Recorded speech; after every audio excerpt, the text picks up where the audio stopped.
Достаточно часто в наших эфирах мы говорим о финансовой грамотности, о грамотности цифровой, но сегодня, в День русского языка, мы просто обязаны поговорить о грамотности в речи, о грамотности в письме.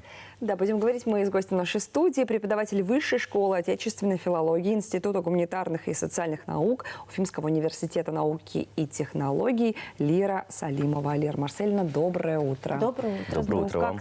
Дела у нас с грамотностью населения обстоят?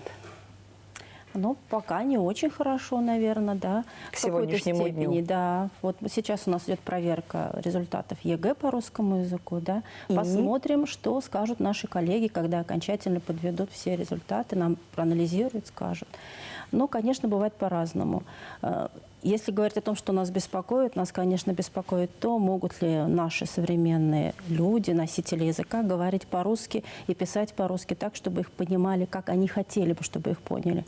Поэтому в этом случае, Вас это конечно, беспокоит? А давайте ответим на этот вопрос. Могут ли? Могут ли, да? Могут, конечно, могут. Да, это беспокоит, потому что, не всегда получается. Но мы, конечно, всегда готовы помочь со своей стороны. И всегда помогаем, да. Слушайте, ну а вот для вас, скажем, такой срез грамотности, это больше все-таки результаты учеников ЕГЭ или то, что вы слышите вот вокруг себя, где-то в публичных местах, да, от ваших близких? Да, конечно. То, что мы слышим вокруг себя, потом мы работаем со студентами, поэтому постоянно находимся в контакте с ними, слышим, что они говорят и как они пишут, мы все это видим. Поэтому, конечно, ЕГЭ – это одно, но вот, естественно, устное общение, межличностное общение – это всегда другое. Конечно, ошибки всегда мы слышим, особенно в устной речи. Ошибок стало очень много, да, и больше всего с ударением. Типичные есть какие-то? Да, типичные. Я прямо очень много слышу. Если мы слышим, например, средства, да, мы понимаем, что это тоже ошибка, да, и очень часто мы это слышим. Тот же самый договор, да, слышим часто. Ну, это вот как профессионализмы, да, те, кто часто использует эти слова в своей речи, почему-то, да, они говорят неправильно договор. Ну нет, ребят, такого слова с таким ударением договор. Только филологи не готовы смириться с профессиональным языком. Квартал, да, ведь еще, Лера Марсельевна? Конечно. Но здесь дело в том, что ученые не так уж прям, как вы, быстро оценивают и относят эти неправильные формы к профессионализму. Здесь есть определенные критерии, поэтому добыча – это уже профессионализм, а договор еще нет, это просторечие.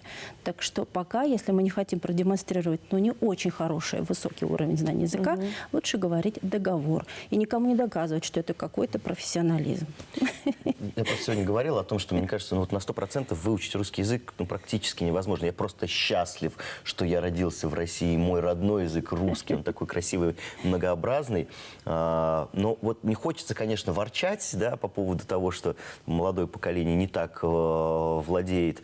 Вот. Но, тем не менее, сейчас же действительно много каких-то новых слов вошли в наш обиход. Сленг. Может быть, в этом дело, да, что, скажем так, память перегружается, и относительно нам привычных с вами каких-то словесных оборотов, они как-то уходят, вот, либо совсем уходят. Может быть. Но может быть дело еще вкуса, потому что у нас вот есть языковой вкус, когда мы выбираем те средства языка, которые нам удобно произносить и которые модные. Да? Поэтому, конечно, молодые люди стремятся быть модными, они произносят эти слова. Иногда, может быть, не срабатывает чувство языка, когда нужно знать, вот здесь это уместно, а здесь это неуместно. Поэтому те же самые сленговые словечки, они уместны в одном случае. В разговоре между с друзьями, например, да, со своими, может быть, коллегами, если это профессиональный жаргонизм. А вот в каких-то случаях неуместно. Вот нас как раз беспокоит вот эта проблема, когда мы должны научить носителя языка знать, где можно так, а где можно по-другому. А где это кринж, да? Да, где-то так. Следите, кстати, вот за этими новыми словами. Может быть, консультируйтесь у кого-то, у студентов. Да, приходится, да, потому что мы не все уже знаем, не все понимаем. Я вам больше скажу. Мне кажется, сама молодежь... не вся, конечно, не поспевает, потому что скорость жизни увеличилась. У них так быстро меняются вот эти вот слова. Уже кринж даже говорить не модно, оказывается. Представляешь? Вырежем потом из эфира. Как вырезать из прямого эфира, я не знаю.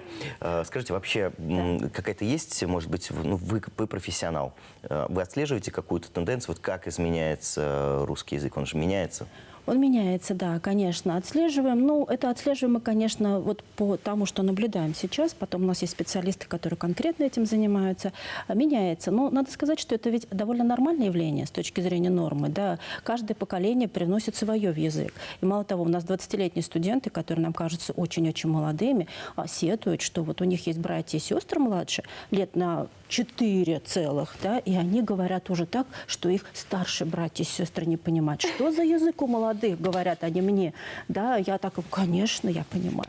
Да, как я вас понимаю? Какой язык у молодых? Поэтому, конечно, сменяемость поколений есть. Но в то же время какая-то основа ведь языка должна оставаться. В этом и есть особенность нашей работы, и, может быть, наше призвание сохранить тот самый национальный язык. И вот как раз, если говорить о грамотности, мы как раз говорим о том, что если мы сохраняем вот эти знания, мы пишем все-таки в соответствии с правилами и говорим, стараемся так говорить. Мало того, что мы производим благоприятное впечатление, да, мы такие вот грамотные, и этим нужно гордиться, конечно. Но, с другой стороны, мы ведь еще и демонстрируем вот какое-то свое отношение к тому, как мы живем, как мы, в общем-то, относимся к языку, потому что язык сохраняет нацию, сохраняет народ, и, соответственно, если у нас не будет преемственности поколений, если мы перестанем понимать то, что когда-то написали русские классики, ну что же потом дальше-то будет, да? Вот это, конечно, самое важное, чтобы мы сохранили эту основу, ну а те вещи, которые приходят и уходят, ну, они всегда будут. И, наверное, так вот брюзжать и говорить, что это плохо, наверное, этого не стоит. Превосхитили вот наш вопрос относительно того, вот для чего вообще нужно говорить грамотно. Ведь это же подсознательно считывается. Это вот как можно провести аналогию с музыкой. Да, можно гармонию сыграть там на 4 аккордах, а можно там украсить ее, и подсознательно даже непрофессионалы будут воспринимать. Также и грамотная речь, когда ты говоришь красиво, с интересными какими-то словесными оборотами, то твой собеседник или слушатель в любом случае будет подсознательно как-то больше тебе доверять, ты больше будешь выглядеть как эксперт.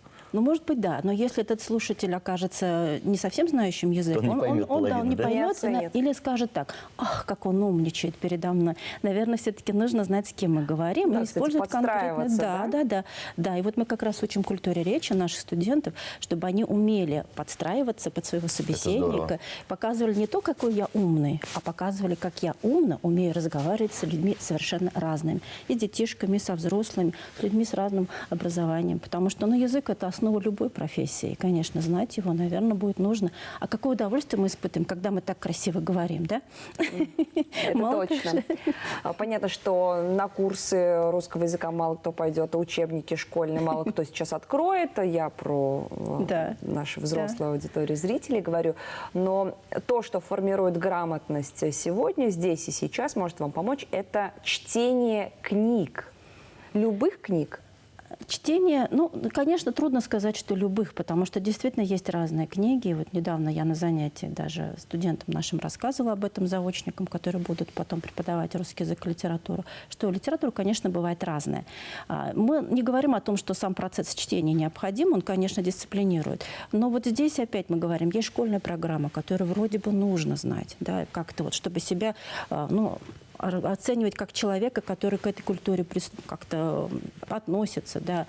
Но, тем не менее, мы же должны понимать, что и вкус наш тоже должен воспитывать, выбирать книги, которые действительно учат хорошему, и тогда они написаны хорошим русским языком. Я думаю, что прежде всего мы можем сказать огромное спасибо за вот эту долю свободы, которую только что вы нам подали, потому что, да, не было никаких ограничений. В принципе, все идет своим чередом, русский язык прекрасен.